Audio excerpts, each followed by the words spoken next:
Today, the sentencing of the lynch killers, the killers of Ahmaud Arbery, got sentenced today. Today was a good day, Johnson. Today was a good day. Today was a good day. Come on now.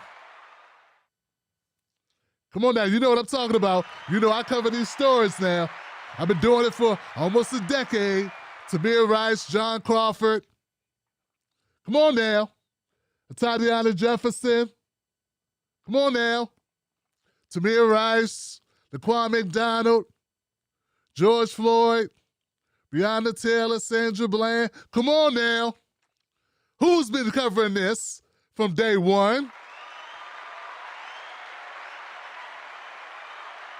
The left, the black left. I'm the black left progressive something person.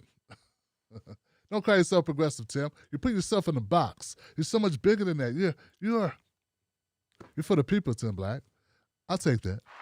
I'll take that. Facebook. I got a lot of people on Facebook. I don't know how they follow me. I think it's because Facebook sends out my content to people that don't like me. But since those people get upset, they get triggered very easily, and they comment a lot on my content, Facebook only sees it as engagement. And engagement is a plus for them. They don't care if you're engaging because you like it or if you're engaging because you detest it. As long as you are engaging, you are still on the platform. Therefore, they continue to send my content out to people that can't stand my content, but they just gotta respond. Oh, they gotta respond, man.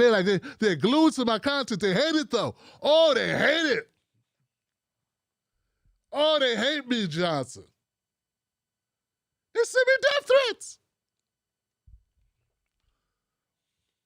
Well, today, Facebook people, today, even my worst detractors, now it's a few, but most 99% of the people that follow me, this is the one story.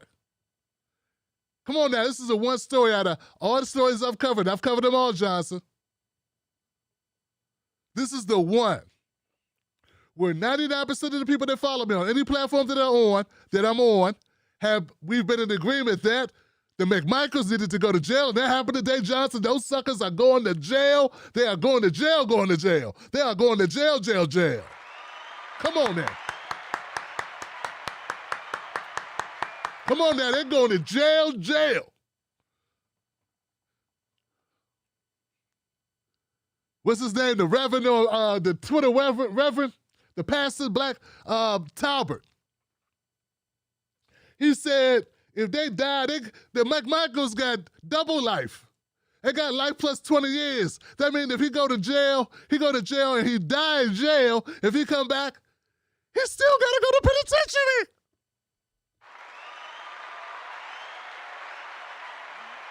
You still gotta go to penitentiary.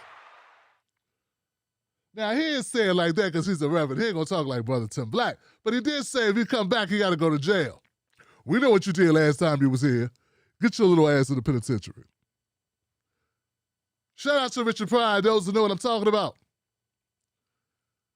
Ladies and gentlemen, the Travis McMichael and Greg McMichaels were sitting there so much time. They're sitting there more time than a human being could reasonably do in a lifetime. They need 2 lifetimes to serve all the time they were given today. And I just want to say, folks, we focus so much on what we disagree on. We focus so much on things that we can be opposed to each other on. But folks, we have a story, we have a case, we have a solution today, a verdict, a sentencing where we are in unison for once in our lifetime. I feel like I found someone I can leave in. Something that's done. Once in my lifetime, it's someone to leave me. Somebody done. For once in my life, I got something to sunshine. Come on, y'all. For once in my lifetime. Come on now. Come on, give it up now. Give it up.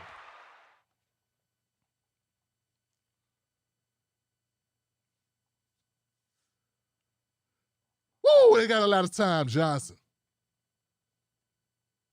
I want to play the clip of people that were working today that were busy doing what needed to be done, were unable to see this. Shout out to this. Let's run this one time.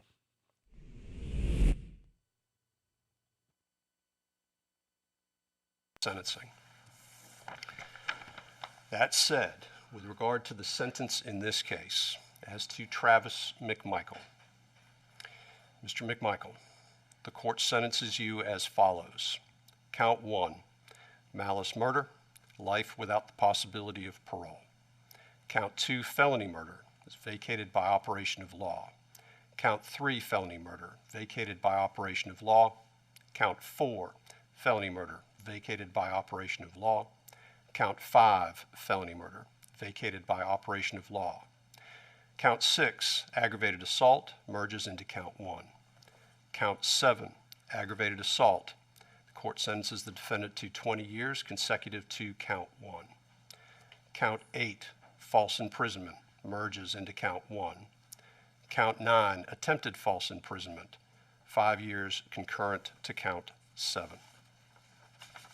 That is life plus 20. Greg McMichael, the court sentences you as follows.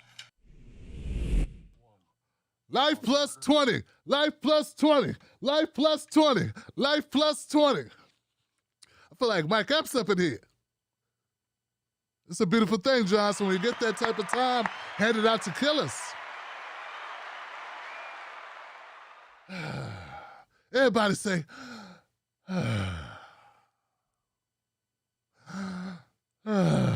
we need an emoticon. We need an emoji for that.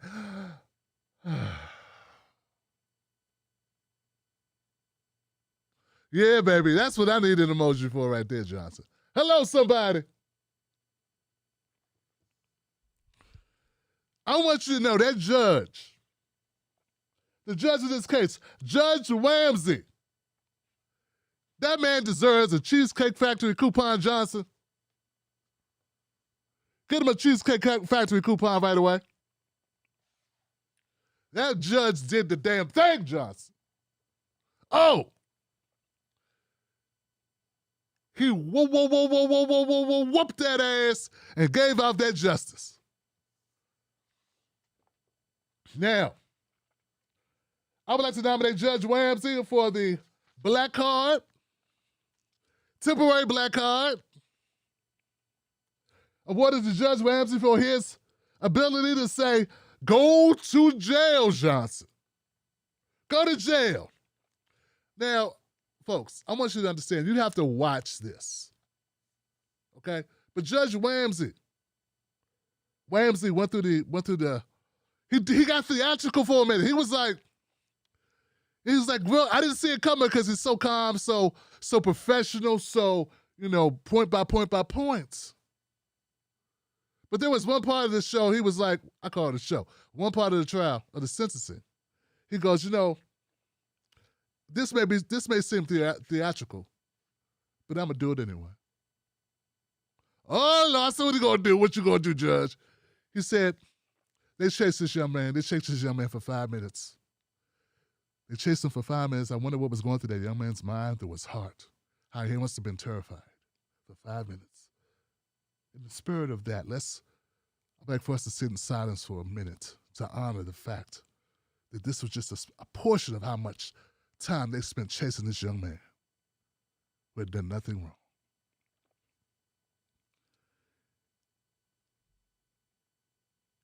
In silence, nobody said nothing.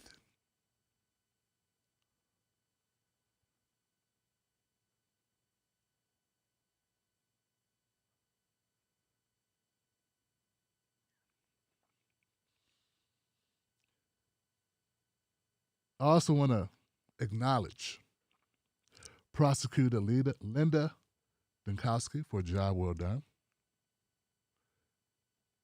An exceptional job. I would also like to acknowledge Wanda Cooper-Jones, the mother of Ahmaud Arbery, for her composure.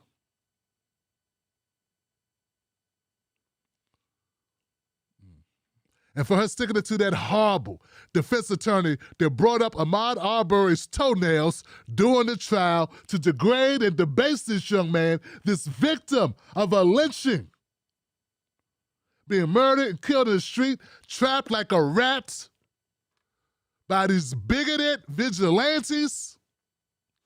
I I'm going to give Wanda Cooper Jones all due respect for her perseverance under immeasurable stress, her grace. That's what I want to do. So, folks, what we have right here, we have a case, and like, I don't know when I'm going to be able to get this to you again. Will we be able to share this? Don't get me wrong, I already know. Don't come up and be all, come on, Tim, there ain't no justice, and they can't bring them back. I know. There's only two things we get in this life, in America, when we've been wronged. We get money, or we get somebody who gets jail time. Those are the two ways that we do it in this life. There's nothing else you can do in this life. Now, y'all know I don't support the death penalty because the death penalty is handed out so inconsistently. Well, it is consistently handed out to poor and mostly black and brown people. That's who it's handed out to. So I can't support a system that takes life away when we know it gets it wrong so many times, and it just so happens the people that get it wrong with are people that look like you and me, and people whose wallets look like our wallets. One thing you ain't gonna see is rich people on death row. You ain't gonna see that shit. So, back to what I was saying is that in America, the only way that we solve these types of heinous crimes is through money. That's one way, Johnson. Can't take it with you, but you can give it to your kids. And in this society, as corrupt as it is, it's very much necessary, Johnson. Money can't buy everything, but hell, you know what? Everything else, I put it on layaway. I said I put it on layaway. Put it in a trust fund. And then there is punitive. So that's all we got, man. And I know it's not enough. It's not nearly enough. I understand that. You're looking at a father and a husband and a son. Believe me, I know it's not enough. That's all we got. What would have been better is if the McMichaels would have minded their goddamn business. It would have been better if the McMichaels would have not decided that they wanted to play Kill a Negro that day. If they would have just took their ass back in the house, none of this would have happened. And Ahmaud Arbery will be 27 years old. But that's not what happened. That's because they made different choices. So, one more time, Gregory Michael, Travis McMichael, both sentenced to life, no possibility of parole, plus 20 years. William Roddy Bryans, he was sentenced to life with the possibility of parole. That's still 30 years, Johnson. He already 50. So, we start getting to these numbers. Now, remember, they still have to go to federal court for, hate crimes, violation of constitutional rights, hate crimes. So we're not done yet. It's not over. And, of course, they're going to try to appeal. But this leg is done.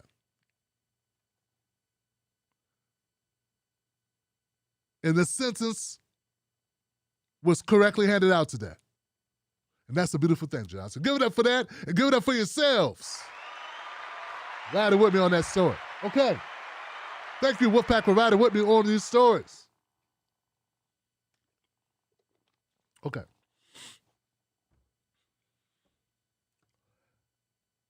I meant to start the story off tonight, the show off tonight. Let's pay homage to one of the greats. A great actor, a great director, and a civil rights icon, none other than the man himself, Mr. Tibbs, Sidney Poitier. Sidney Poitier was 94 years old. First black man who won the Oscar. First black woman was Hattie, right? Hattie. Gone with the Wind. But the first black man to win an Oscar was Sidney Poitier, and he never played, he took pride in the fact he never played a role he couldn't feel good about. And they were offered to him. This is the 60s. Sidney Poitier won his first Oscar in 1964 for Field of Lilies, right? Field of Lilies. And he always brought a level of class,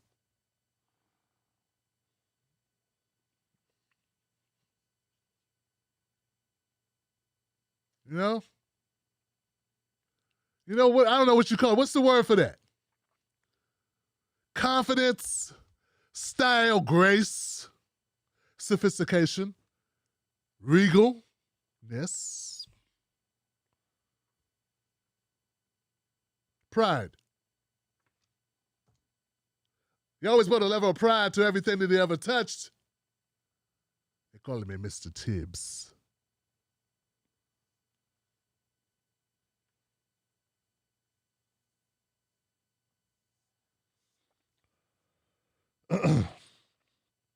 Well, you know what, folks?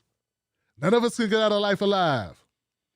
And we would all be so fortunate to leave behind a legacy like that of Sidney Poitier. So give it up for Sidney Poitier, the great. The great. Rest in power, King. Rest in power.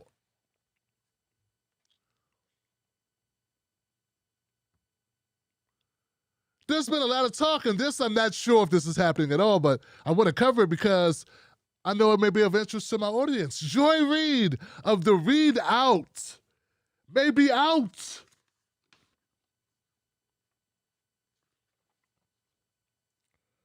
This is what they're reporting. Joanne Reid of MSNBC's show will be canceled soon, according to a source.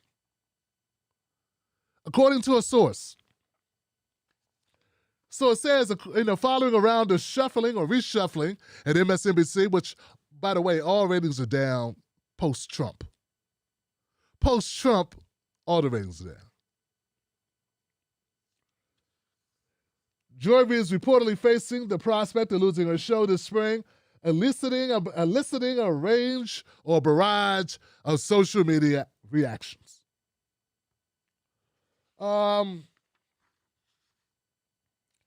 As a remark made about a race lady, Joy Reid calls Tucker Carlson Tuckums. What's Tuckums? Suckers. That's what I call Tucker fans, suckers. Do with that. Visualize that however you want. Take it how you want to take it. Those people that just repeatedly support Tucker Carlson. Joy Reid compares the Texas Republican Party to the Taliban for threatening women with bounties over the state's abortion law. A source at Comcast, of which NBC Universal is a subsidiary, claimed that the Reid Out would be canceled in the spring, according to a tweet by former Mediaite managing editor John Nicosia. It says here, according to this source, Joy Reid will lose her 7 p.m. show in the next round of MSNBC reshuffling. She will not have a show come mid-spring. The decision has been made. The only thing left is messaging on the move, which will be ratings. You know, as I was doing research for this to find out if this is true, I noticed a lot of people were jumping up and down and clapping. It's like, calm down, man. Y'all trip, man. Y'all some cold bofo. I was like, well, I'm trying to dig this out, make sure this is true because people say stuff on the internet all the time. Where's the actual proof? And then I realized that they say this like every couple of years and say her show's been canceled just for her to get a different show. Sometimes it seems like they do this just to promote a new show. Remember they did this with Don Lemon on CNN? It said, Don Lemon said, I got a very important announcement to make. I got something I got to tell you. I'll tell you right after the break. I'm leaving. Yeah, just so he's coming back in another time slot. Oh, I see what you did there. You fooled me. That's what you did. Got me. Then. Oh, man, he's coming back. Let's see what you did there.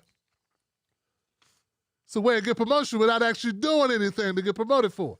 So I don't want to fall into that, but I got a report on it, but I'm not so certain that she's being canceled.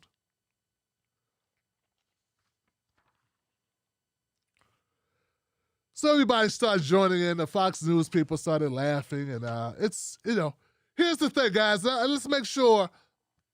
I want you to know this is where I stand on this, okay? I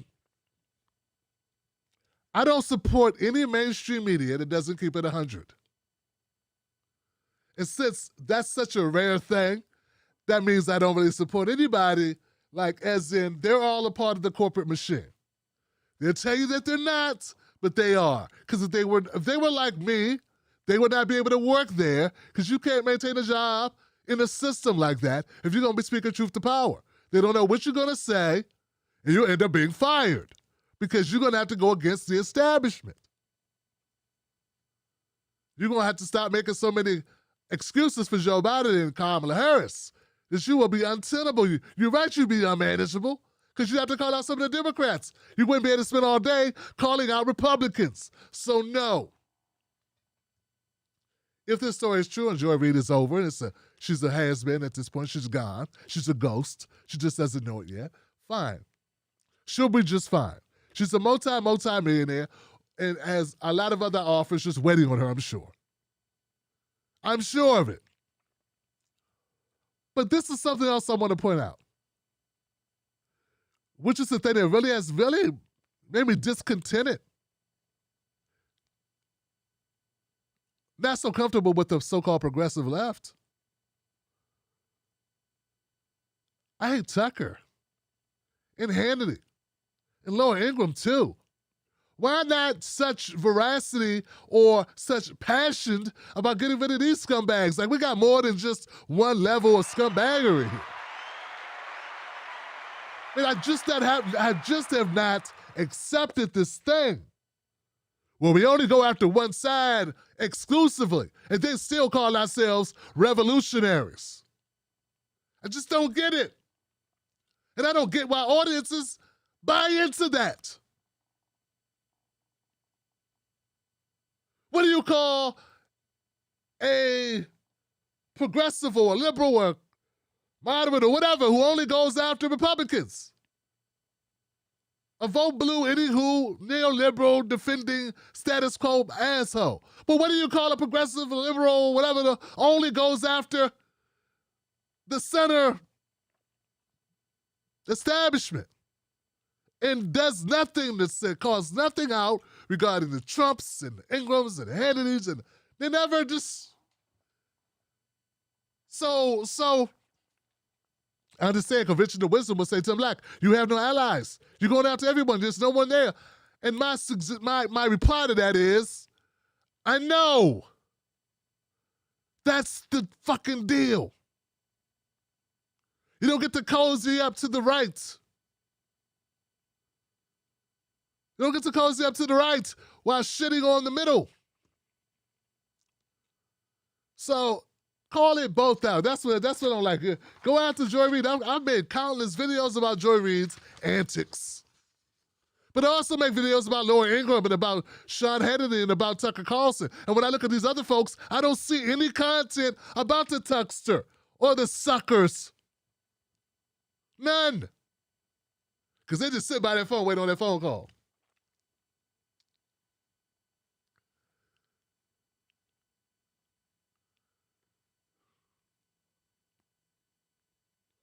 You waiting on the phone call, Johnson. So anyway, so I don't know if it's true or not. Well, it remains to be seen. It remains to be seen. I will not lose sleep either way. Who knows, man? Maybe she's going to say, you know what, screw the establishment. Maybe she'll pull a Peter Dow. You know what Peter Dow did? Like, he was like, I'm center, I believe in Hillary. I mean, he was like the worst. Oh, God. Woo! Just want to just throw a whole hot-ass pizza at his ass. Right out the oven. Oh, he was some cut. And then like a year later, he was like, I've changed my ways. And he was just throwing establishment Democrats and neoliberals under the bus. Boom, just throwing their asses under the bus. They were kicking and screaming. It's like, what happened? So look, look, you never know. There's always a chance at redemption. I always leave that door open for anyone. The door was left open for me, right? There's always a chance at redemption. As long as there's life, there's opportunity. So, let's see what happens. Next, okay, guys, I'm biased when it comes to this next person. So I'm going to leave it up to you to make sense of what this person is talking about. Because I can't figure this shit out, man. I've been trying to figure it out. I played this clip a couple of times. It's from Fox News, but hold on. It's from Fox News, but it's a contributor that ran for the DNC chair. Fox News contributor, Ahmaud Arbery, who blocked me back in 2016. But that has nothing to do with this clip. I just don't know what the hell she's talking about, Johnson. I want to play the clip, but if you understand what she's talking about, please tell a friend, because I'd like to know.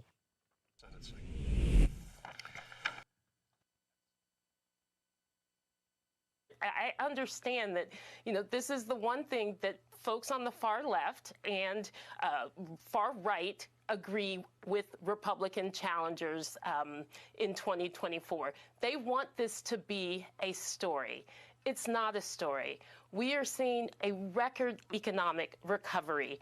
We are seeing the Great Recession, as folks are calling it, is being driven, fueled by American exceptionalism, as so many Americans are starting businesses under the Biden administration.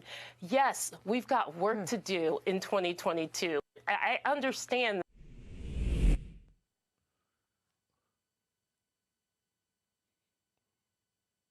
Well, I feel like Urkel, just... What the hell? Okay, so a little bit of context might help you out with this, because I can't figure it out. Okay, so the word on the street is that someone may be challenging Joe Biden. Someone may challenge Joe Biden from the Democratic Party, running on the Democratic ticket. Okay? And the other guy was on the screen, his name is Corbin. Corbin believes that might happen, that's a real thing. And Ahmaud Arbery is saying that's not a real thing, it's impossible because Joe Biden's done such a great job. But his favorability ratings are in the toilet. Only person who's ever done worse than him is Trump.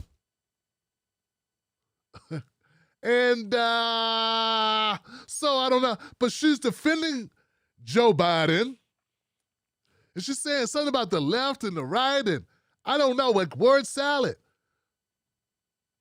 Now, there's some people that I know I've seen do the commentary thing.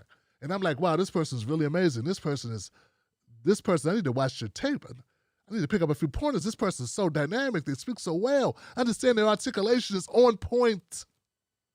They make sense. They're communicating complex ideas simply. They're using analogies, a breath of fresh air. They're speaking and you understand them clearly, and you get a feeling when they talk. There's passion in their voice, but there's also a level of credibility and credence when they speak that you respect their words and you understand that they have expertise. But when I listen to Ahmaud Arbery, I get none of that. I understand nothing that she's saying. Her point is missed. It's just air. Grasping at straw man. Throwing a cup of gasoline. I'm going to try one more time, guys. Maybe I missed something. You know how I get. Help me out. I understand that, this is the one thing that folks on the far left and far right agree with Republican challengers in 2024. They want this to be a story. It's not a story. We are seeing a record economic recovery. We are seeing the Great Recession, as folks are calling it, is being driven, fueled by American exceptionalism, as so many Americans are starting businesses under the Biden administration. Yes, we've got work to do in 2022. I understand. All right. I give up. I don't know what this woman talking about.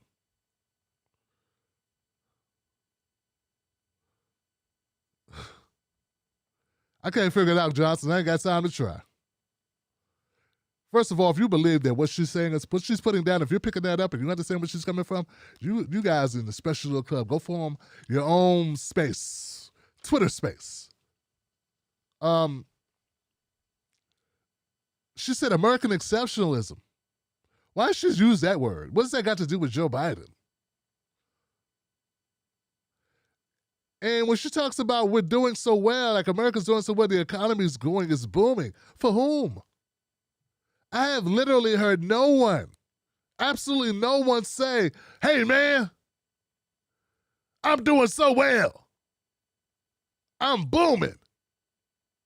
Who's doing so well? The billionaires are doing so well. They're doing hand over fist. You're talking about Elon Musk, Gates, Bezos. These are the people that are booming, not regular working people.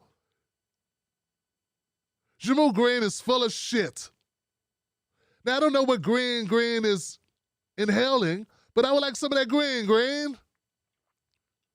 Some of that sticky icky. Hello? I'll take 2 of what she's having, Johnson, and make it a double. Baby, I won't be home tonight. I won't be able to drive.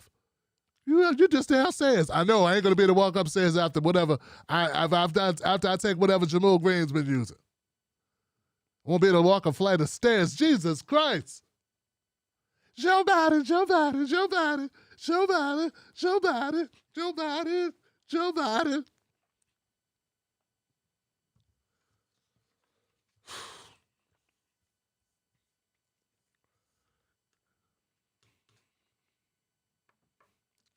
Jamal Green's claim to fame is championing for women who have been abused. And that is notable work, but that ain't this. This is propaganda bullshit. All right. Next. Now look, guys, there are people that get mad at me and say, to black men, you're always coming down on the white people. You're always defending black people. Well, today has been nothing but a night of black-on-black crime, if that's the case. Because Jamal Green, I go right from Jamal Green to Eric Adams. Lord have mercy. New York, get in here. Get in here, New York. Let's talk. Sit down.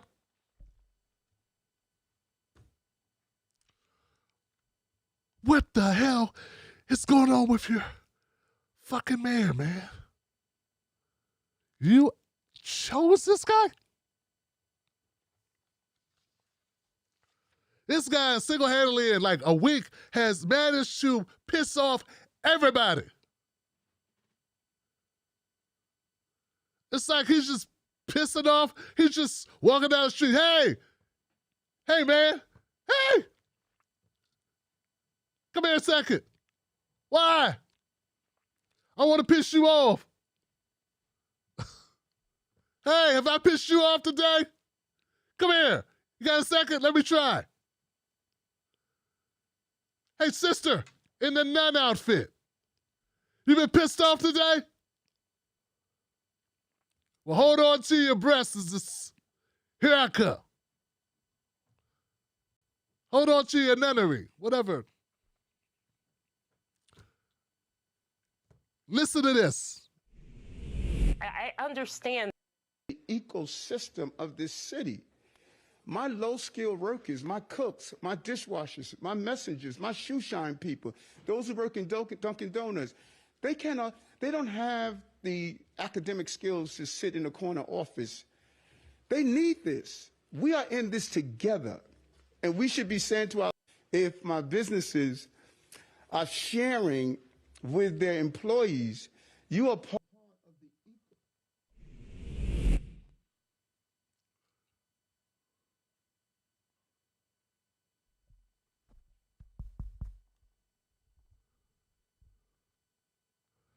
Did that ninja just say, my workers?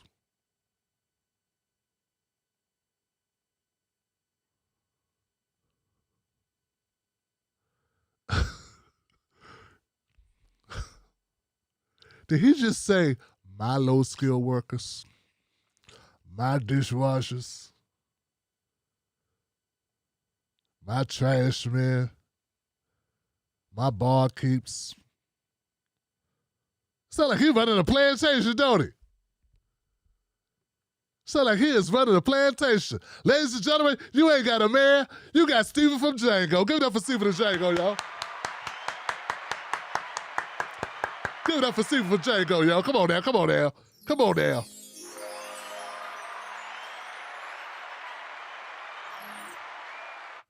What that nigga doing up on that nag? Get him down there. Get him down from up there up on that nag. What are you doing riding the horse? This story, I saw comments in the comment section, folks writing. People were commenting, they were like, please. Somebody cover this shit. Man, black people was commenting on this video like, man, I can't wait. Man, damn. Can't wait till somebody black cover this that's gonna tell that motherfucker what time it is. Don't you hold back cussing dropping bombs. I could feel it through the little emojis and shit. They was mad at fire emoji, had a middle finger emoji. They good. And that was the little white lady who wrote that emoji. She wrote that comment. I was like, that little white lady wrote that. She was mad as hell. Man, you said poor people, low-skilled workers. I'm gonna play it one more time because we wanna get the full effect of this disrespect. This disrespect. All right, one more time, y'all. One more time. The ecosystem of this city. My low-skilled workers, my cooks, my dishwashers, my messengers, my shoe shine people, those who work in Dunkin' Donuts, they don't have the academic skills to sit in a corner office. They need this. We are in this together. And we should be saying to our, if my business. Oh my God. He said they don't have the academic skills to sit at a desk. Damn. Like they would be, like they'd be at the desk like.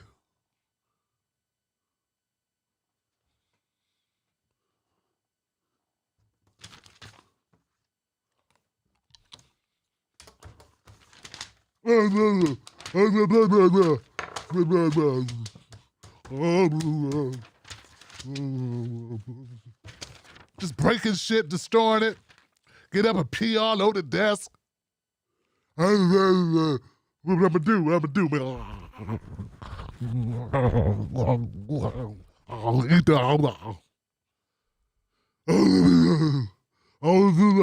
I can't sit at the desk. Just sit at the desk. I ain't smart enough. I ain't smart. Sit at no desk. I'm something low skill. Oh, now sit down.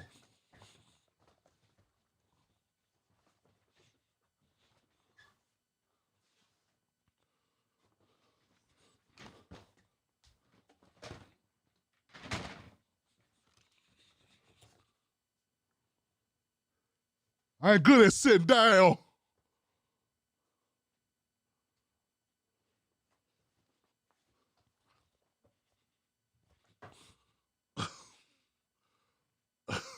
And then sit there, take all their clothes off. Just who can't sit at a desk? You high-stepping, elitist jackass.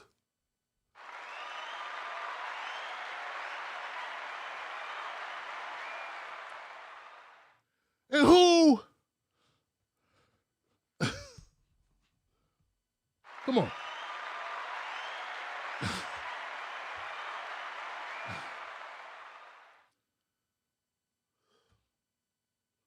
Who went and made him God, Johnson? Who went and made this guy God? I'm trying to figure it out. my short order cooks, my dishwashers, those with low academic skills, and it's something, Johnson. This is how quickly you went from essential workers to low-skilled dum-dums. Hey, low-skilled dum-dums. What's today, Henry? Purple. Purple.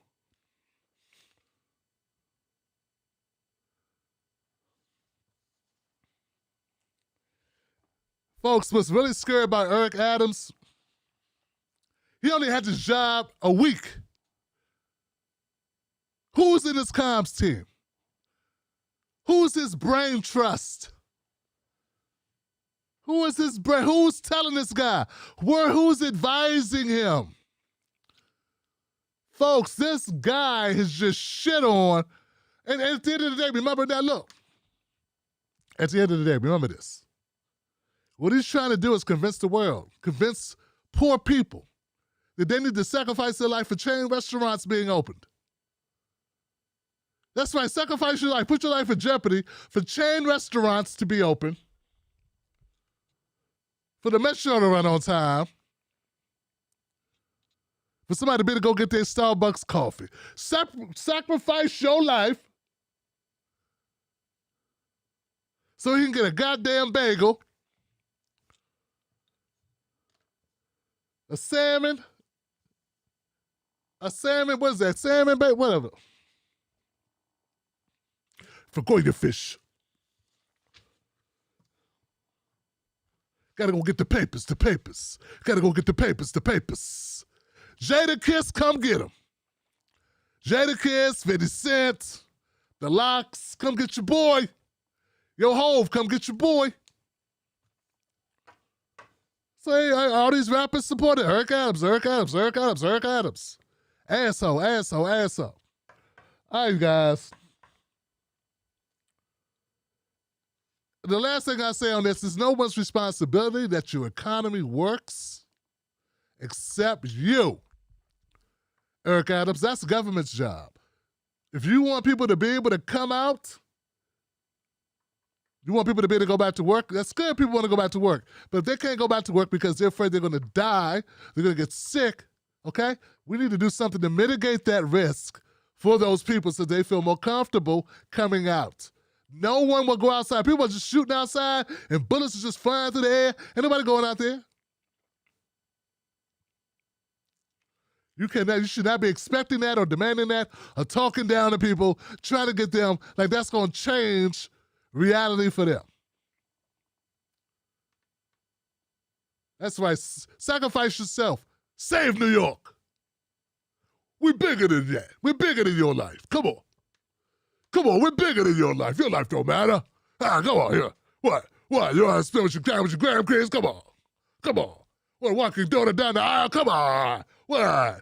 Sacrifice your life. Come on. It's that swagger. You got swagger. We got swagger. What? You want to hold your child in? Oh. It's some coming to go. Come on. You want to grow old with your wife? Come on. What are you going to do that for, huh? Sacrifice your life in New York. Come on, New York. Come on. Oh, that's what's most important. Come on. What, you want to grow old for a while? Why? You want to live another year? Come on, Betsy. Come on. My people, my women, my men. All my tricks. Come on, my tricks. That is your guy. Woo. Look, guys, if you like this show, become a member of the Tim Black Show right now because I'm trying to tell you, I don't have time to watch other people, but I think we do a pretty good job of articulating how you feel. Damn sure ain't the way the elitists feel. We won't be kissing no ass, Johnson.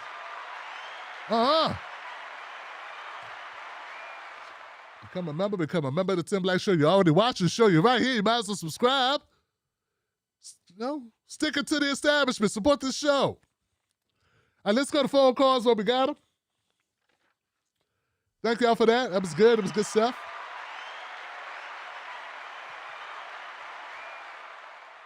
my low-skill workers, my low IQ dum-dums. Boy, everybody want to be Trump. Trump called them the low information voters. He called them the low skill, no skill, low tech. Wow, man. It's a beautiful thing, man.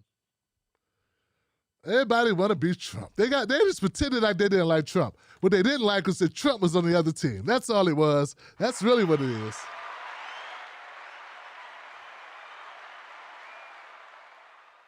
That's the real problem. All right. 470, you're first. What's your name? What's your comment? Tim Black, what's up? What's happening, baby? What's going on?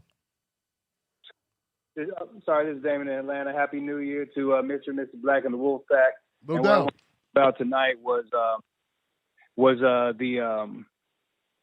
the sentencing for the cave dwellers that killed Ahmaud Arbery, because what was going to happen eventually, you already know it, it's probably already happened. There's going to be some white folks who are either racist or they're just naive, who are going to say, well, you know, black folks, you always talk about you never get justice.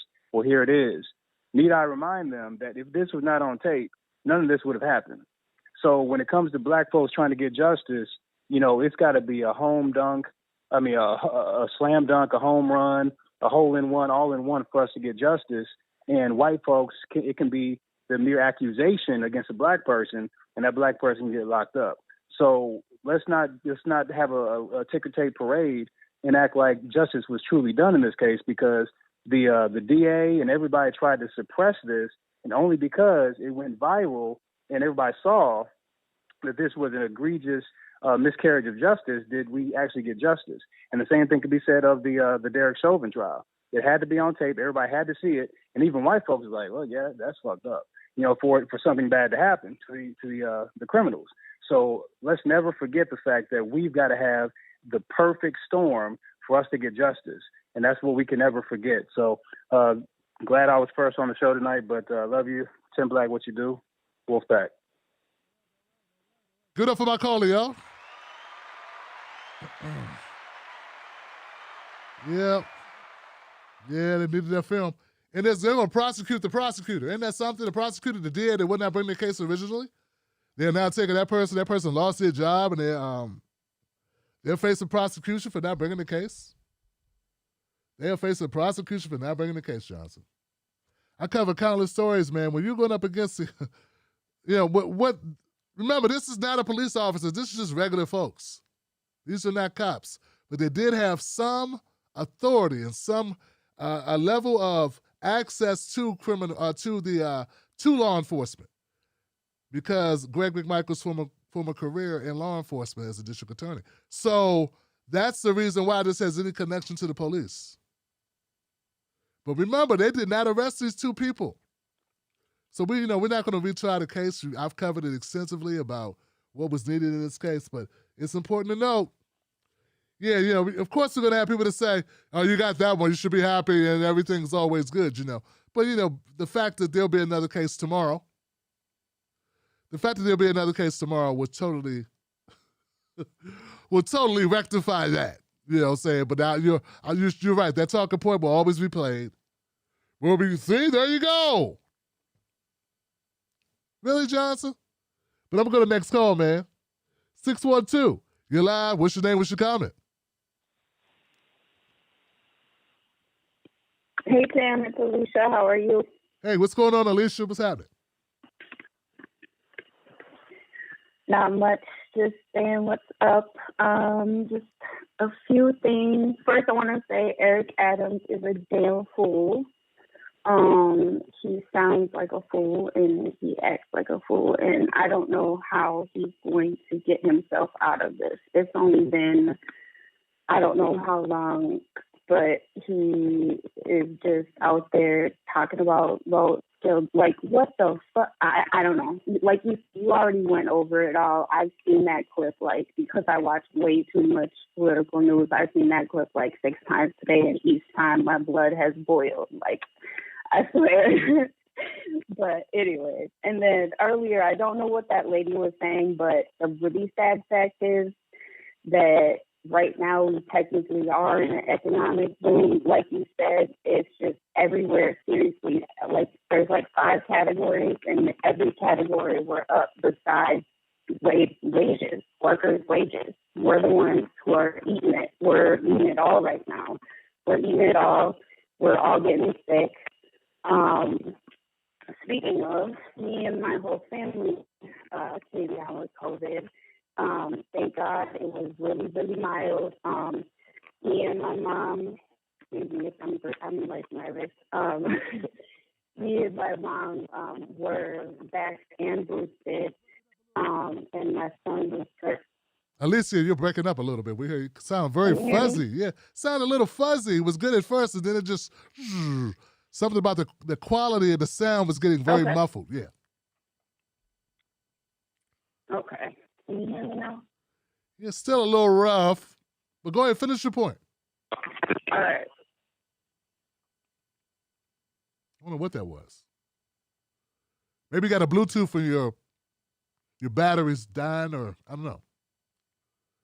She hung up. But I heard the first part. Eric Adams isn't there, so you got that right. That was very clear. The Eric Adams part was very clear, but then after that, it got a little bad. All right, so call back in, man. Give it up for Alicia, my sister.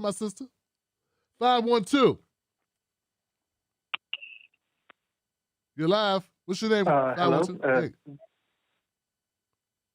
Hi, my name is David. I just want to say thanks, Tim Black, for your show and your perspective. And I just wanted to say that just want to talk a little bit about what happened in Georgia. And yes, the first caller has a good point that, the whole incident was recorded, and it actually took a lot of pressure from the public on the first district attorney. And yeah, it was, but also I just want to say that there was a little bit of justice. There's still much work to be done, but at the same time, hey, there's a little bit of justice for today and onward for tomorrow. And that's all I got to say. So thank you, Tim.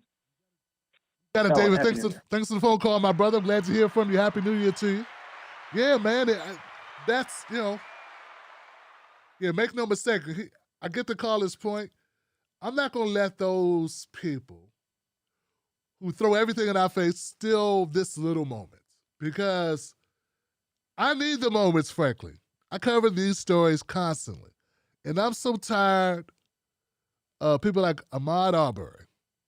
I'm so tired of us being on the receiving end, black men being on the receiving end, particularly black young men being on the receiving end of whatever the dominant society dishes out, and people still calling them the aggressor, the attacker. They are demonized even in death. They're on trial. They put the deceased on trial. They tried that in this case. They were unsuccessful. And for this to happen in Georgia, this is important, guys. Where it happened matters. Where this happened matters. It's a very, very racially polarized place. Very racist area. Is it Glenn County?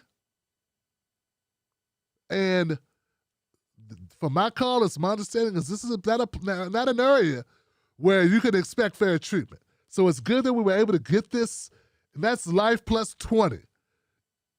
This is not the same as Derek Chauvin, obviously, because Derek Chauvin was a police officer, totally different thing. But my thing is that my brother, my little brother called me up about this, and I wanted to point this out. Remember, as my caller pointed out, though, guys, the tape was so instrumental. And remember, these are not cops. They were so arrogant.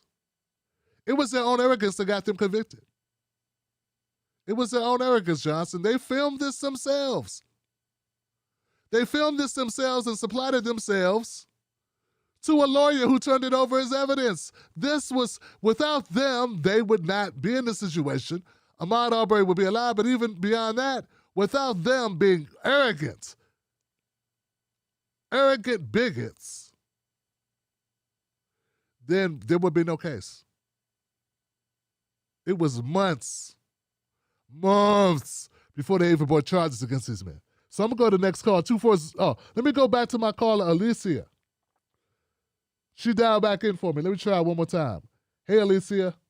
Oh, there we go. You're live, Alicia. Hey, is the service better now? Much better, yes. Okay, so you heard the Eric Adams comment. Did you hear the comment about the economy? No, I didn't. Did I get that across? No. Okay. So what I was saying is, I didn't know what the lady commentator was saying before, but like I wasn't catching on like you were.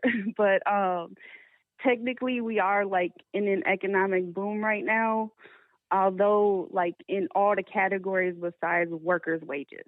So we're eating it all right now. I mean, there's like 5 different categories. I was watching Bo the Fifth Column. Like, he's really informational, and I really get a lot from him. But basically, he was saying he did some research, and I trust stuff that comes from him. And basically, 4 out of 5 different categories were technically booming, but just the workers' wages are what keeps falling. And then I just wanted one more thing. So I don't know if you knew who Mel Reeves was.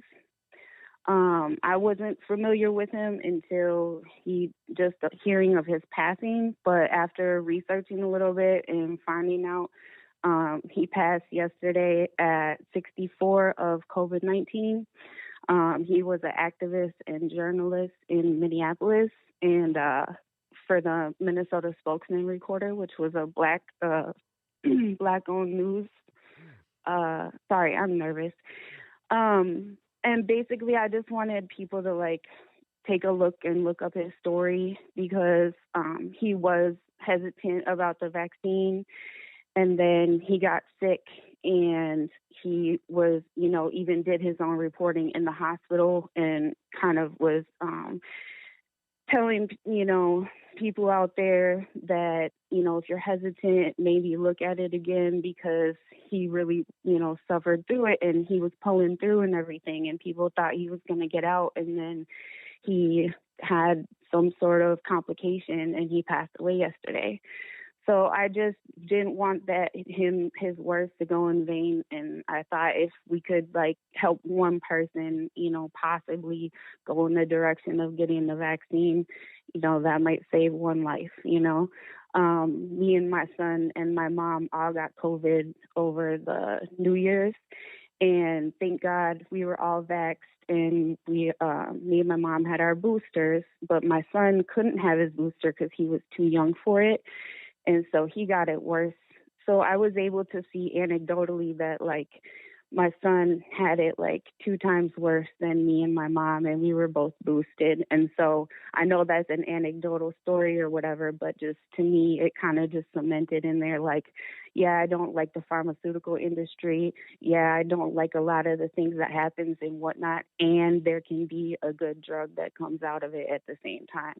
Like, there's 2 things can be true. And I just want the community to kind of look at that and, just maybe think twice about, your hesitation. There were a lot of, not a lot, there were a few Black scientists that were, heading up some of the research, if that helps anybody feel any better about it, whatever. Anyways, I'm rambling at this point. Just wanted to get that across. Love you, love your show. I was the one who sent in them ornaments. And yeah, I just did it because I love you guys, and I love your show. And Miss Black, tell her I said hi. And Absolutely. You have a good night. You too, sister. Give it up for my caller, Alicia. Thank you. And I'm so glad to hear that you guys are recovering. And I want to thank you for sharing your information regarding the jab in a way that will not get us shut down on this channel. I appreciate that. They are, oh man, I don't know, man. Like one day they were like on me, like they hit me with a warning. And I didn't even, I don't even really go into it on the show. That's why. I barely talked about it. They hit me with a warning guideline. A guideline warning. And I don't even cover it like that. It's like one night I said something like, hey, you need to do something, and they were like, they hit me with a warning the next day. And I appealed it like, I know they're joking, right? And they can be, no. I think I covered Buster Rhymes talking about it. That's what I did. I covered Buster Rhymes. I'm like, what? I covered the story of a guy talking about it. It said he was an idiot. And you gave me a warning, guideline warning, for calling that guy an idiot? I don't even want to go into it, so I haven't been able to talk about it on this show much. Let's keep it moving. 240. You're allowed. 240. What's your name? What's your comment? Tim, it's Stephanie. Happy Friday. You look great. Thank you. That hat is fabulous. Can you hear me? Yes, thank you. Hello? Hi. Yes, Yeah, hey. no, you're rocking it. You look very, very fashionable and great in that hat and jacket. So on the commentator that you were asking about, I guess her name is Jamu Green. Okay, here's what I think she was. Basically, her comments got down to, when somebody puts their hands over their ears because they don't want to hear what people are saying, and they're like, la, la, la, la, la, I can't hear you, la, la, la, la, la, la, la. So she's like, we're hearing that somebody's going to run against Joe Biden. But that can't be because everything's fine. So you can't try to make that happen. La, la, la, everything's fine, right? And all I have to say in response to that attitude is, yo, Nina, you're so fine. You're so fine. You blow my mind. Hey, Nina. I'm looking forward to it. There should always be a challenger. There should always be a challenger. The last thing I wanted to comment on is I listened to Biden's speech yesterday, and I couldn't even. It was awful. It was so tone deaf. It was such a misstep and a missed opportunity. It was the kind of partisan, rallying of his loyal people that maybe belongs in like a DNC, side room before the main convention, but has no place when you're the president of the country and you're in front of all Americans. He had such an opportunity to really, in a very, I don't know how to say, passive-aggressive way, make some small percentage of the people who actually supported those guys that went down there that day feel shame. And he blew it. He blew it. Instead of saying, look, we don't, he did bring up the poop, which I'm glad he brought up the poop, but instead of being like, this is not who we are, we don't smear defecation on the walls of the Capitol, this is not, this is not what we do. We protest peacefully like the Black Lives Matter protesters for the most part. And, he could have taken that opportunity and he could have made it a call for rallying of all the things that are hurting America right now and all the things that bind us together and the common cause, but he didn't. He blew it. He made it partisan. And, he could have even turned it into talking about some of the things that were in Build Back Better that we really need and that we're not going to get. But no, does he do that? No. Why? Because he doesn't really care about Build Back Better. That was political theater, which brings me back to I really hope somebody runs against him. And I would love it if it was Nina. And I just put that out there, and that's what I wanted to say. Gotcha. Give it up for Stephanie, y'all. Give it up for her. Thank you so much, Stephanie. We appreciate it. And you heard what she said about my hat now. Come on now, guys. She said I look good tonight, so this is important. Shit. I could have came out with a holy t-shirt on, like I usually do. Try to clean it up for you guys. Come out with some style. I don't know. I'm going to look into what Alicia was saying about the economy in Bo's fifth column about this being one area that we're not doing so well, and that's how workers' wages are not rebounding. And that's the thing that makes regular people do well. Yeah, like the money that the workers make is sort of like what real people worry about. How much money they're making, not what the stocks are making, not if the bomb revenue's up, if the gas prices gas prices are important, but not as important as much money as you're making. Like, is the take home pay going up or down? You know what I'm saying? Is the take home pay going up or down? I know there's new taxes. And I know. So, yeah, it's something else. 718, you're live. What's your name? What's your comment?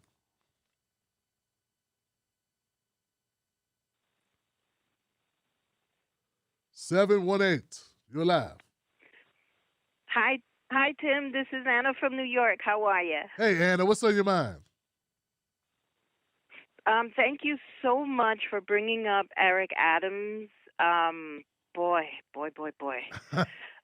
First of all, people must do their research when they're going to vote for someone. And I am so angry and so upset that so many people in New York did not bother to do it. One of the things that the media did, it was obvious that Eric Adams was the Democrats' preference. It was their choice. And then you started noticing it in the media where a lot of the commercials were more focused on him than on Curtis Silva. And then another thing they did is that they started overly focusing on any little thing that was happening in New York. Of course, there's crime everywhere, but in New York, it's like they went out of their way to look for something or anything specific. And then after that, you would see like a Eric Adams commercial of saying, "Oh, I'll be tough," and blah blah blah blah blah, and all this other stuff. And I'm like, "Oh man, I already see what direction this is going to." And the thing is, with Eric Adams, he started gaining attention after he became the co-founder of the 100 Blacks in Law Enforcement Who Care. And this was in 1995. So it's the 100 Blacks in Law Enforcement Who Care. And when he started out, he always seemed like a very angry person or something, but it seems like at that moment everybody was saying, "Oh, this is great. There's an advocate out there." Now, as time passed, he changed. And from being the president, from that, he decided to dip his toes into politics. He went over to become the Brooklyn Borough president, where he just became a photo hound. It's like any opportunity, he ran there to have his picture taken. And realistically, as borough president for Brooklyn, what exactly did he do? I have no idea what is it that he did for Brooklyn, except that there was a massive housing gentrification, where especially in downtown Brooklyn, you see these unbelievable, luxurious condos. I mean, these look unbelievable. These are the buildings that you would normally see in Manhattan, and now they're in Brooklyn. And he pushed out, sorry, I'm not feeling well. He pushed out a lot of black and brown businesses out of the way. And then when you see the businesses that are there now, half of the time I'm wondering, like, am I in Manhattan or I'm in Brooklyn? This is ridiculous. And in these luxurious condos, the main people who are able to afford this, I call it like Little Europe, because it's mainly British, Australian, German, Italian, French. You hear all these accents. For the moment, I was thinking, like, am I still in America? Because this is insane. But yet nobody has bothered to bring that shit up. I mean, this guy he's oh man, it's serious. Like, oh, he's another rat bastard where I'm so angry that people are just not noticing this. They don't bother to do the research. Do search on the man. Not just, and this is for any candidate that wants to run for something, not just what is being published at the moment, but see what the person has done in the past. That's the key thing. What have they done in the past? And then with Curtis Silva, they barely had TV commercials for him and barely any interviews on him. What you would get is a lot of little segments like using him like a little punching bag, saying that, "Oh, do you know that he's been divorced? He's had 3 wives." I'm like, what the hell does that have to do with the man running? We don't know about Eric Adams or how many wives and girlfriends or whatever. That topic never came up, but why is it coming up with Curtis Silva? And then several years ago, he was almost a regular on Fox News, the morning something, forgot what in the world is called, Good Morning, I don't know, something. And he used to be a regular on that it was almost becoming sickening. And I'm thinking, okay, so is this guy going to be part of the news now? So from someone who was constantly on several years ago to the point where he wasn't even acknowledged until towards the end of the campaign when people had to finally vote. So like maybe 1 or 2 or 3 days before is when they started showing his commercials. And his commercials were powerful. He started breaking down of all the people he wanted to help, and he had his experience and all this other stuff. And I'm like, God, when are people going to wake up and realize that the Democratic Party is not here for us? They're not. And until people, again, start doing their research and start looking at stuff, not what happened within a year or two, but we're talking about several years, to really know the type of work this person has done, then you're just going to keep voting the same. It's the same people with a different face. This is what it's turned into. Well, Anna, I want to thank you, Anna, for giving me that. I appreciate it. Thank you for bringing it up. I appreciate it. Thank you, Anna. Thing that's so disappointing, I didn't cover it very deeply, but I did touch on it a couple. I did a couple segments on the New York race. I was reached out to about Maya. I think it was Bill de Blasio's former partner. And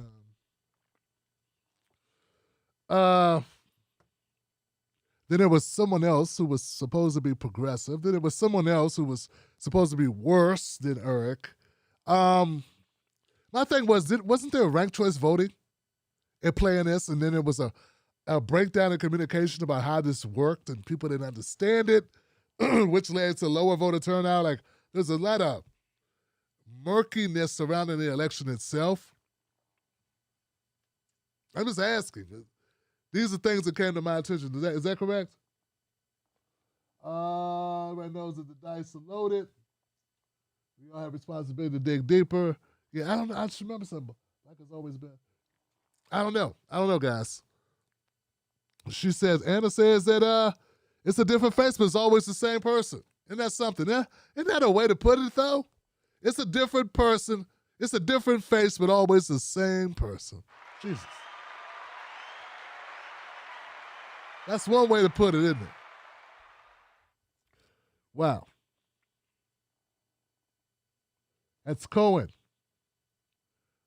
352, you're live. What's your name? What's your comment? Tim. Hey, Gary, what's on your mind, Gary? Gary. Yeah, what's on your mind, Gary? I'm gonna try like a little different angle. I'm gonna talk about something that's like more personal than political. I love you, brother. And I think you're one of the wisest men I've ever. Why do I listen to you? I think you're one of the wisest men. And sometimes I don't think we're talking about the things that I think I need help with. I want to know, brother. All right, brother. So I don't think this show's a good place for this. I'm about to have to stop you there, brother. I don't think that's what the show's for, Gary. I don't think that's what the show's for, man. Maybe send an email or something, brother, but I don't think this is a good place, a good place to put it out there, brother. So, like, that's one, stop it there. Respectfully, my friend. And say, let's keep it on the show. Let's keep it all on the field, Johnson. Let's keep it on the field.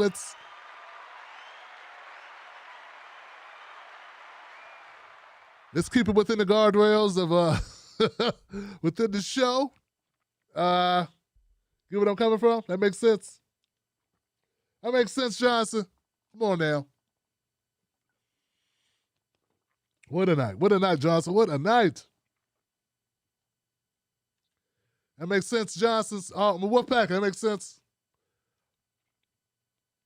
Oh, okay. I got something I want to answer because one of the members of the Wolfpack called up to the show and they asked me a very good question. They said, Tim Black, they said, Tim,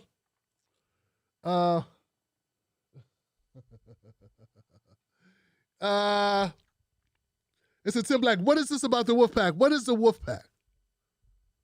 So I'm not going to put that person on the spot, but I'm going to say, okay, so the Tim Black Wolfpack is a community that supports the show. That's it. And about 5 years ago, maybe 6 years ago, something like that, we were trying to come up with a name for our community because I wanted very much to build a community. And I wanted people to feel connected to this and just to give us a name, something that we would like to rock with. So we had like 5 different name choices. And the people, I put a poll up, and it was like Wolfpack and Team Tim Black and something else. It was like different names. I forget the other names. And the community chose the Tim Black Wolfpack. That's what happened. So that's how that came about. And so that's how the Wolfpack became about. And it was very much just something that we came up with.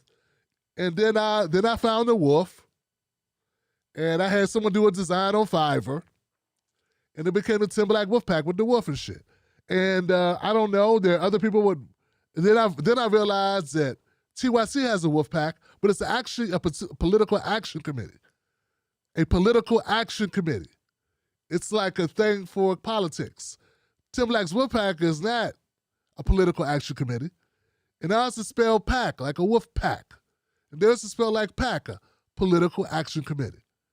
And I know it's similar, but mine is the Tim Black Wolfpack, and theirs is just Wolfpack. And it's still a little confusing. But they're different things. So that's where it came from, Johnson. That's what it is. Hope that makes sense. Since then I have come up with different wolves, or a different wolf to symbolize the show. But then people say, I don't know about that one, Tim, I don't know. So anyway, we got another wolf. It looks a little bit like a fox. I own this one. I had a design done. It's mine. But it's an original piece of artwork that was done. And I think I wore it as a hat. I wore it on something. I've got it somewhere. So yeah, that's what it is. That's what it is, my brother. Hey, thank you, Context Matters. Good enough for Context Matters. Yeah, I didn't want to put you out there, but I remember I saw this and I was going to write you. I said, no, let me just tell people, because if one person wants to know something, typically more people want to know it. Like, it's not just one person that's going, what's this, man? I don't get it. Man, explain. Like, usually when people want an explanation, when they ask that question, there are other people with the same question they just haven't asked you yet. So I appreciate you giving me the opportunity to clear that up. But yeah, that's the thing, Johnson. That is the thing.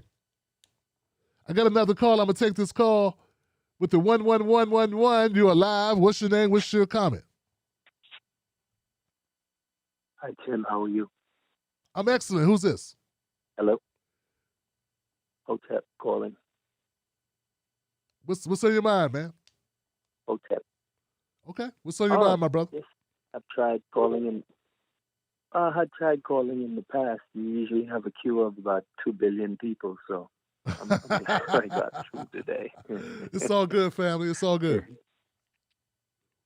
Yeah, I think the new year that we call this brings an opportunity to make some changes for the better. But then again, the new year is also a misnomer term because it's not really 2022.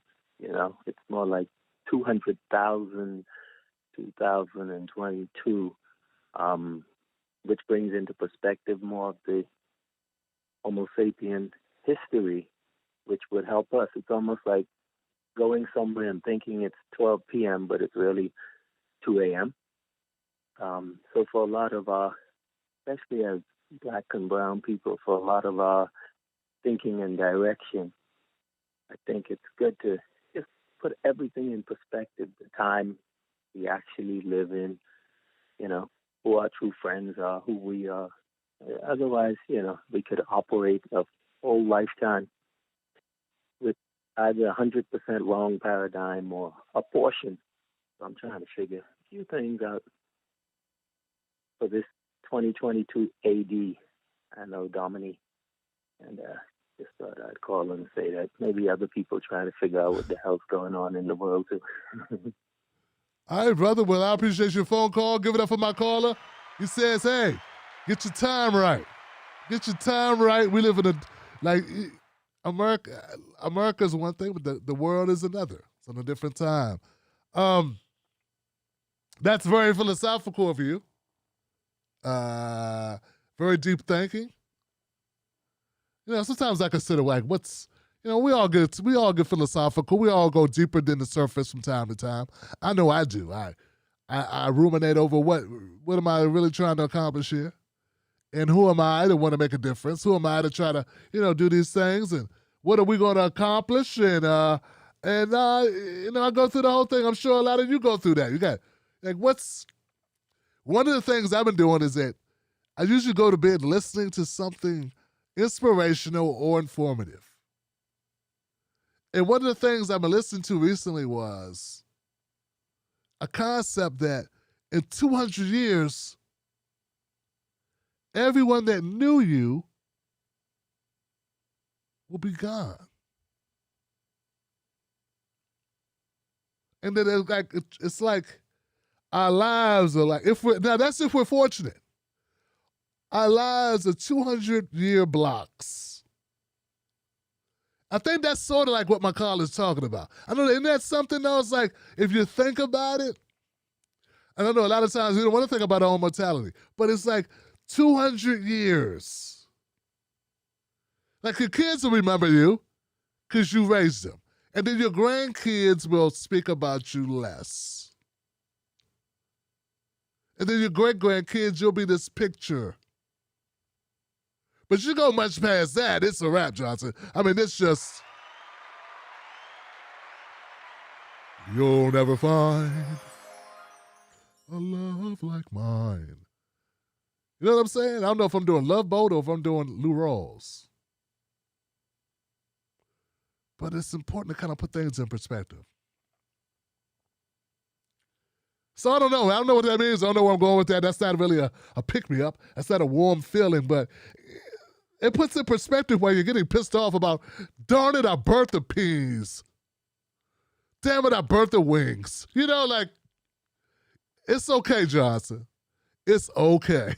So the things we get upset about, are we really getting, now when we're upset about, and we're willing to fight for the humanity of man, for the humanity of our brothers and sisters, if we're willing to fight for the quality of life of our children, that's different. That's a fight worth fighting 7 days a week, twice on Sundays, Johnson. Don't be sitting here fighting over bullshit.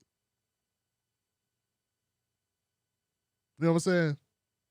We're sitting over here fascinated. We're over here distracted on nonsensical things. In the grand scheme of things, it makes no sense. It's just a distraction from other shit you could be doing. So I'm trying to evolve as a person, and I told you guys, I want to focus on positivity on the 2022. Mr. Black 2022 is want to focus on positivity, so I'm looking for things to big up. That's one of my big choices this year, guys. Look, join me in this endeavor, right? Check this out. Let's try to have that energy of positivity. Let's find more things to big up, to support,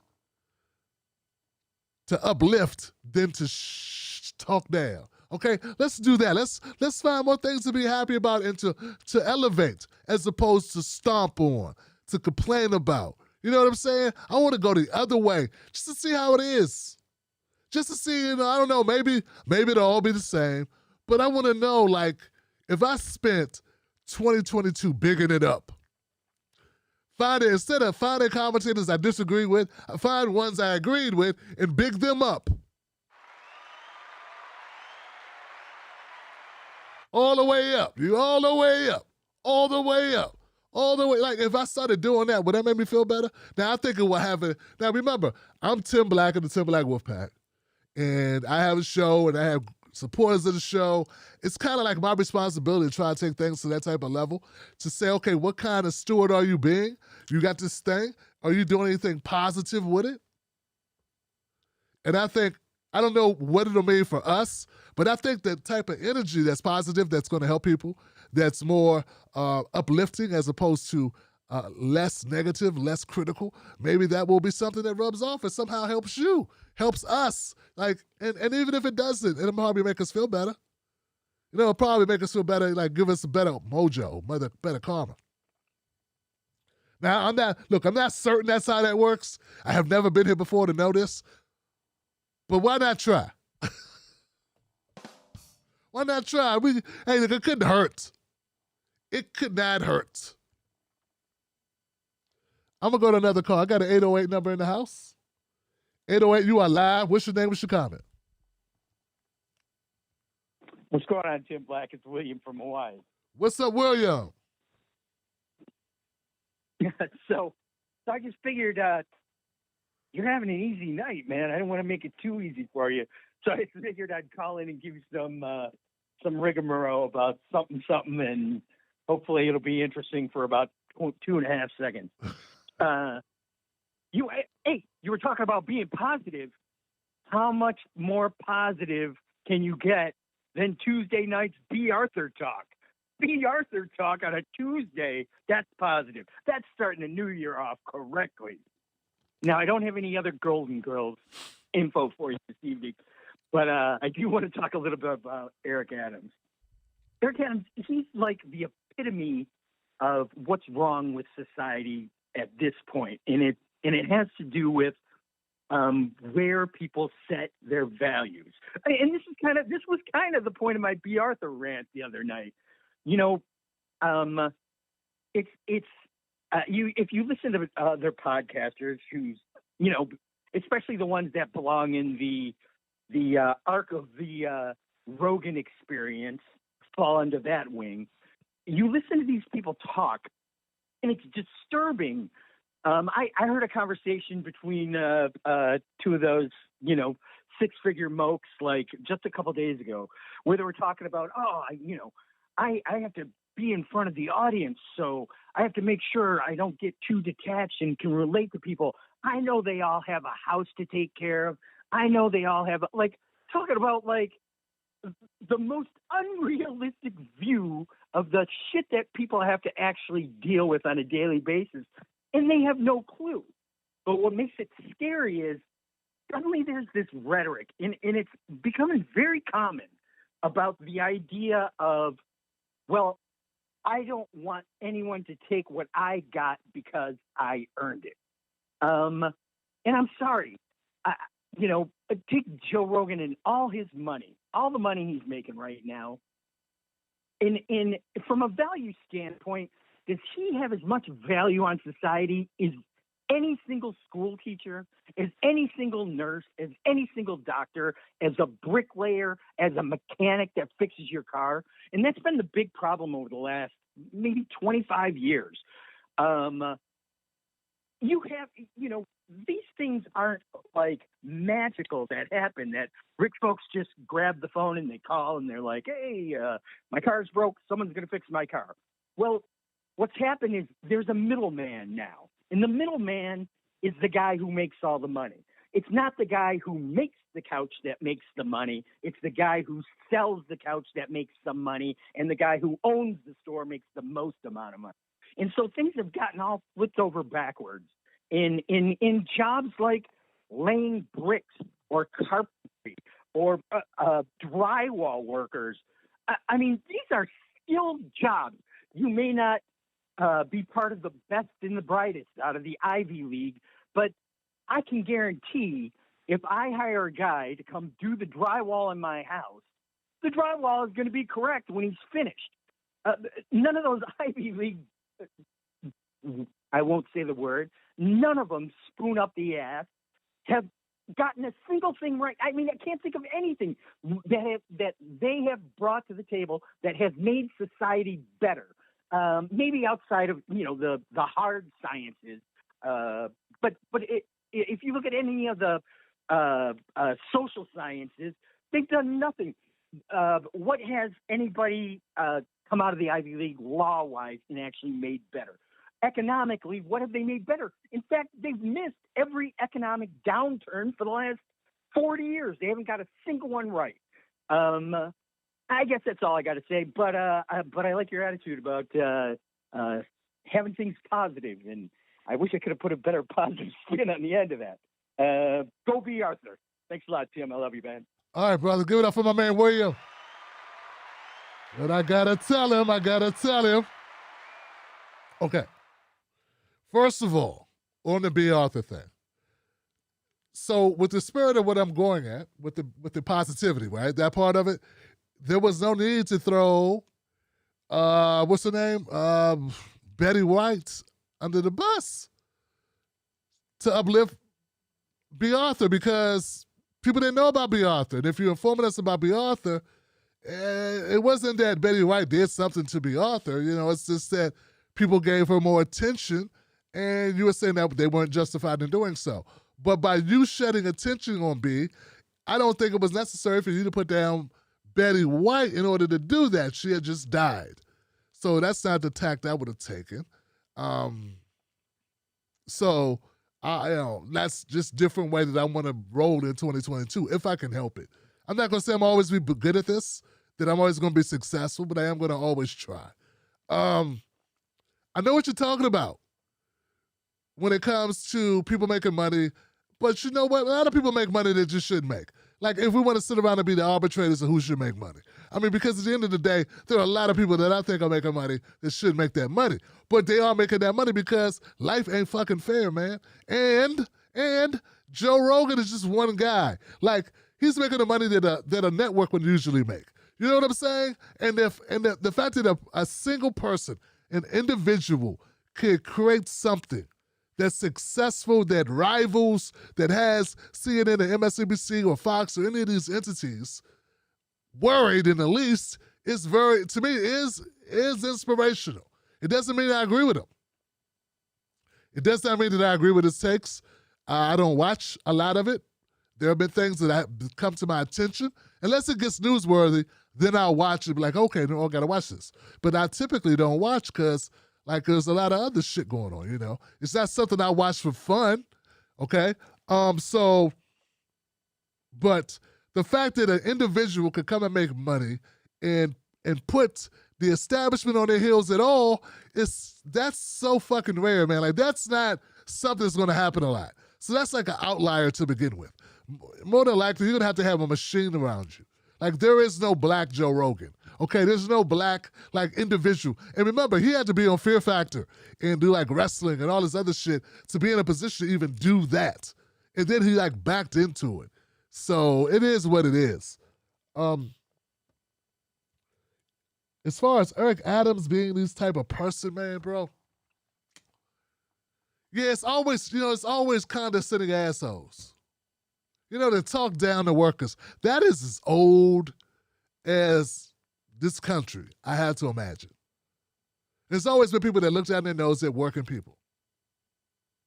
And there's always been people that capitalize off the work of others. I mean, come on, man. We talk about a black agenda and we talk about reparations on this channel. And come on, man. America's built on exploiting workers, exploiting people. Exploit. I mean, that's what's been happening. But I do agree with some of the points you made, particularly when you say, hey, once upon a time, if you were the guy that did the work, you made the most money. The person that made the thing made the money. But now it's not the person that made the thing, it's the in-between guy or the store that gets it to the customer. They make the money. The person, you know, it's like they make the bulk of the money now, which is very whack. It's very sad. Now we have a world in communication where you could put out something and distribute it yourself,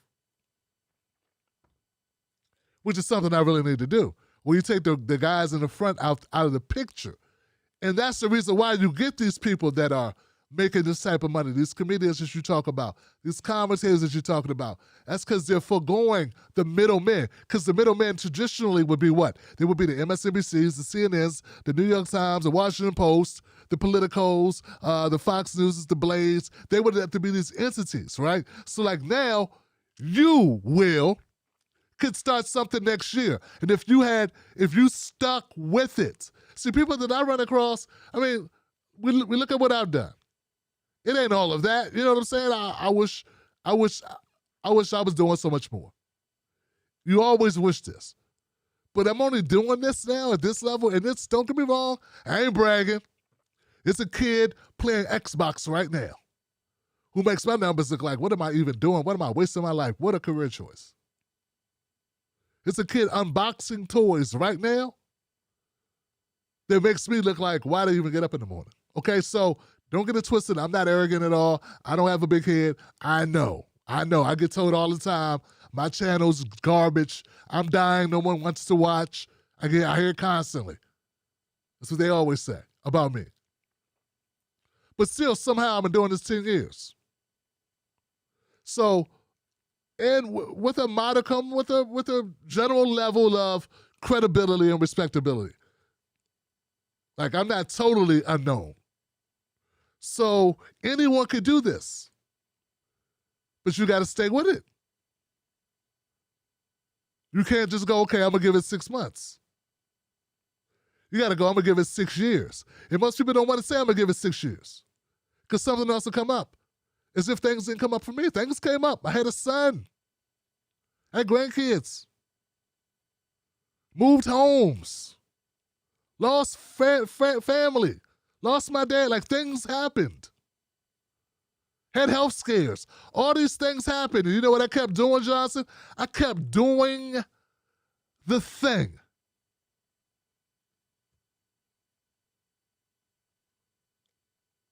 So, to me, it's inspirational. And that's what I wanted. That's why I'm sharing it. Tomorrow, you could do the thing. Will you make as much money as Joe Rogan? You probably could.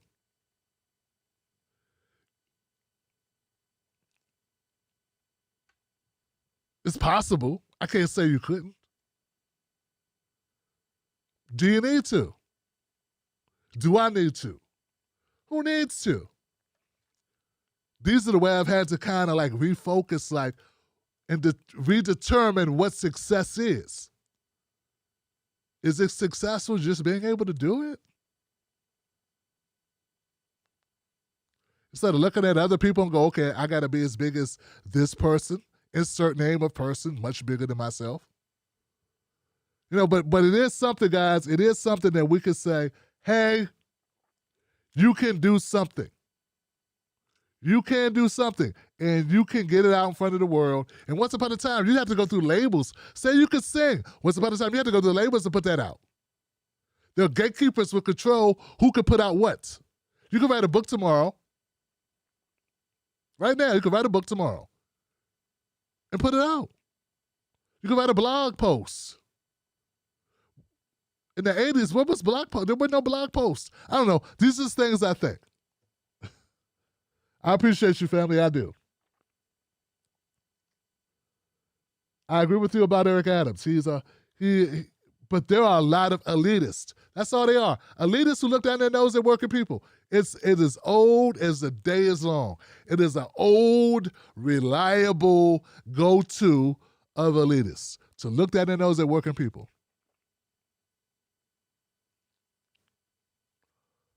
925, you are live. What's your name? What's your comment? 925. Oh, hello. Sam, this is Sable. Hey, Sable, what's up? San Francisco. Yes. The last time I called, I dropped a very heavy bomb on knowledge on you. So I'm sort of dialing it back a little bit tonight. Back on the topic of Mayor Eric Adams. While we've been speaking, I think probably in the last couple of hours, the New York Post dropped an article, and this is regarding the newly appointed NYPD commissioner. She is Keechant Sewell, Keechant Sewell, Sewell, who is a former cop, and she is a cop's cop. Also touted as the first Black female commissioner of police department, and she is over the NYPD. Now, he appointed her, and I'm thinking, what is the real agenda here? Because she has been quoted as saying that she was supportive of what's called quality of life policing, which says that they are really getting ready to do some hard ramping up, which I think will actually set the tone for the rest of the country on how policing is going to be done. I think since New York has a pretty big influence. So this type of policing is quality of life, also known as broken windows or other zero tolerance policy. And what she's done is she has blasted the Manhattan District Attorney, Bragg, B-R-A-G-G, who has an approach to be a little bit more progressive in his policing or in the policing that is done in and around the Manhattan area. And what they're doing is they're downgrading a lot of, the district attorney is downgrading the types of crimes that will be prosecuted. Some lesser, I want to say, violent or high crime crimes would be reduced to being more like a misdemeanor as opposed to prosecuted as a felony. A number of things that I guess, they just don't want to do any more unnecessary incarcerations or anything of that nature. Now, what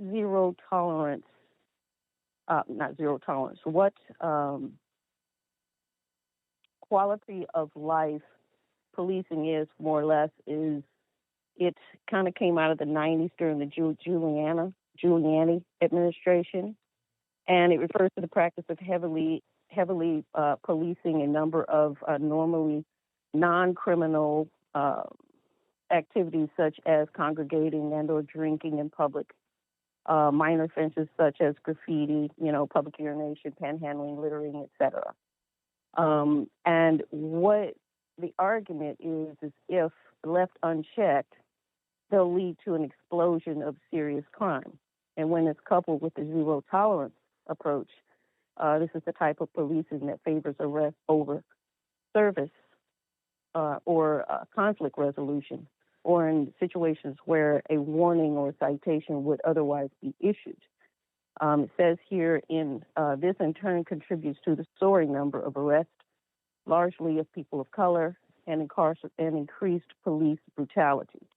So now, it appears to me, based on that we are going to see a real ramping up of really going after people who otherwise should not be handled the way they're handled. So she seems to be focused, and their allegiance seems to be more toward Manhattan or high-level or high-income areas in New York. So I just kind of want to give you a little bit of information that maybe you might want to look into.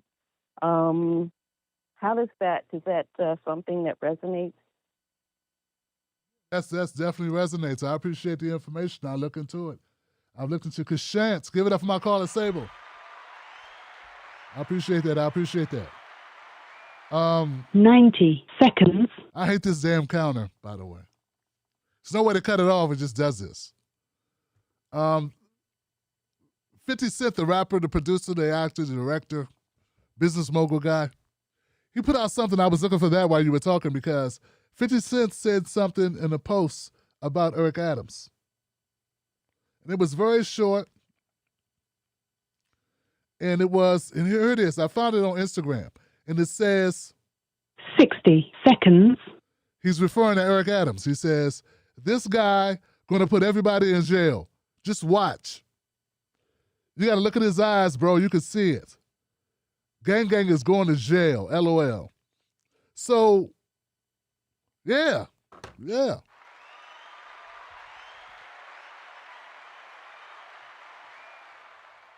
And this is the reason why, even though I get upset with people sometimes and say, man, these people are, they call out the Republicans.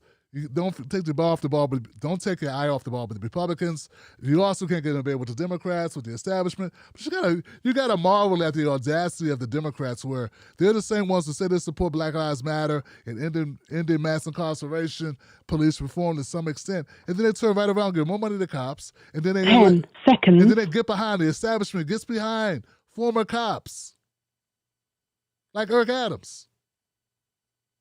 So Giuliani's an asshole, but then we get this guy who's following in the footsteps of who? Giuliani. So this so-called busted windows, busted taillight policing, whatever the hell it's called. Yeah.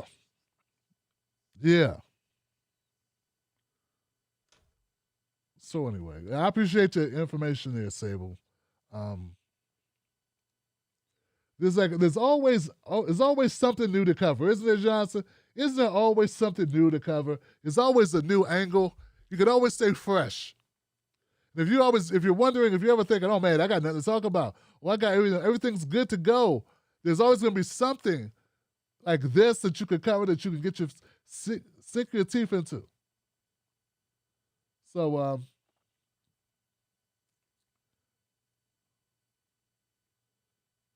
Sable, I don't know. I don't know. I don't know what came over people. Maybe people thought.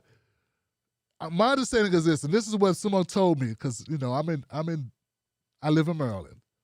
Someone said, Tim, the crime in New York is definitely a concern, and this is one of the reasons why people chose Eric Adams. They're just really afraid. People are really afraid for their safety in New York at this time. That's what's happening. So, I don't want to, let's not, what's the word for this? I don't want to live in a bubble, so to speak, where we don't understand what's going on in the ground with people as far as how they feel about their safety. Because that's one of the knocks they give, right? They say all these people that think they know what's going on, they want to be like caring, but they don't know what's going on. They don't know what's going on the ground, what we're really dealing with. And we want someone to do something. I can't walk to my damn bus. I can't walk to the store. I can't come home.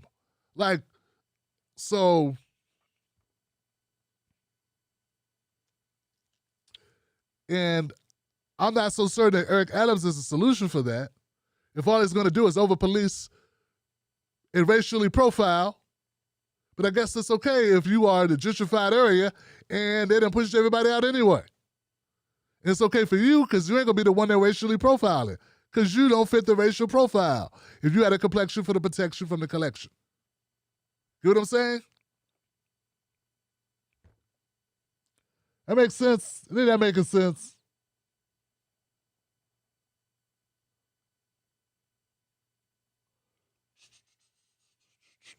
So it is what it is.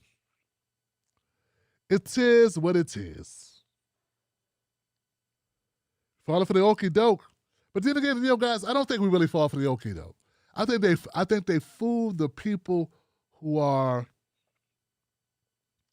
They use the tactics on those people that are most vulnerable.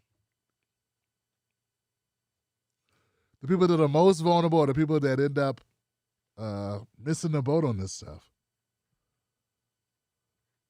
I just want to know what happened with that ranked choice voting. But at the end of the day, it is what it is. He is the mayor. Oh, I also heard that Cuomo, they're not going to be prosecuting Cuomo on these charges. So what does that mean for Chris? What does that mean for Andrew? What does that mean for Chris? If they decided they cannot prosecute Cuomo, a lot to do about nothing, I don't know. What's happening? This is something that just happened upon, and I'm just wondering. Your valid card is gentrification. Exactly. Due to gentrification in New York, and she pointed out, as Anna was pointing out as well, right? Like these very expensive condos popping up.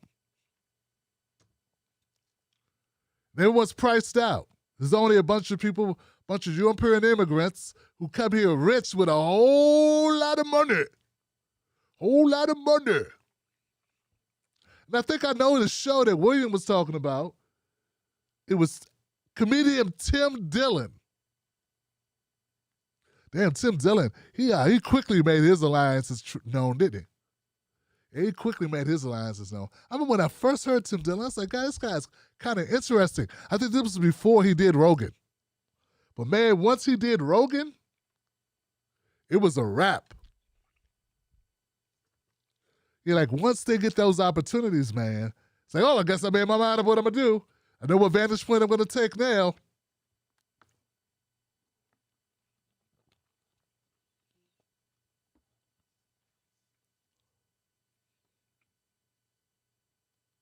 People saying, you know, and as William from Hawaii was saying, yeah, it's like they don't have the same lives as their audiences, and they don't relate to their audiences. So they got to. So I think they were talking about how, I bought a house, and now I know what it's like to have a house. So when I talk to my people, I'm looking at my audience. They have houses, they have regular lives. Like they can't relate to regular lives. And well, if you hire, same thing with politicians. If you keep electing politicians, they come from privilege. They're not going to be able to relate to your problems. And I think after a certain time, we got to kind of let people go. It's time to move on. Like you've been in this bubble too long, so you can no longer be effectively in tune with what real people want or go through. So we need to give it to you anyway. We got to recycle you. We got to get you out of here. We got to bring in some new blood. Bring in new blood. I think that's something that needs to happen. You guys agree? I so agree with it. I agree with it, obviously, because I said it. But you know what I'm saying? Like, because after a while, you just become too comfortable. Come on, man. Is anybody wondering, like, look who's in Congress for the Democrats. And we already know who's in Congress for the Republicans. Come on, man. Mitch McConnell ain't worked a hard day in his life. Marco Rubio, come on, guys. Ted Cruz, come on. Come on. Don't get me started on Nancy Pelosi and Chuck Schumer. Come on. Come on, guys. Come on.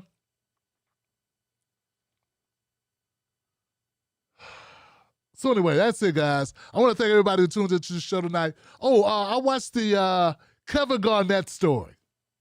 Anybody watch the Kevin Garnett story? I thought that was damn good. The Kevin Garnett story.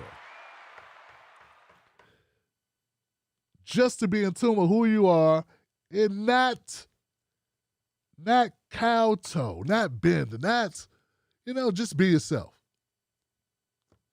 Very interesting documentary. I recommend it. I think it was on Showtime.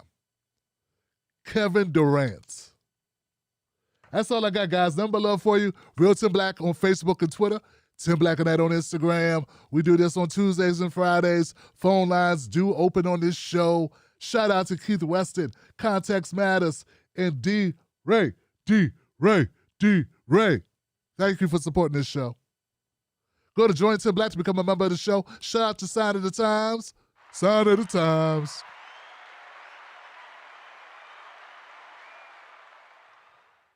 Shout out to my youngest grandbaby, Nadia. Give it up for her. And of course, the ever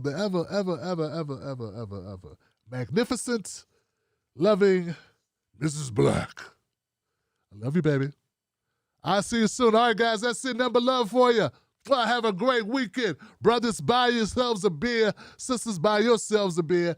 Beer for everybody. It's on Will. And with that, we out. And remember, cut the check, Johnson. Wolfpack. Don't let nobody take your cornbread. This is the Tim Black Show. Join us at jointimblack.com. Pause with Tim Black will be back next week. William McGregor, the host squad. Nothing but love. Context and Will. D-Ray. We in here. Wolfpack. I'm out. Let me ask you something. Do they know us? When I say they, I mean the talking heads on cable news. Do they know you? I mean, they talk about the world as if it's a sport. They play political games, report on our pain, rack our brain to feed the stock exchange, but do they know us? Do they know what we care about? Nope. They're too far away. They can't see us. They can't feel us. They can't relate to us. See, when you want to know what's going on in your world, trust someone who lives in your world. Subscribe.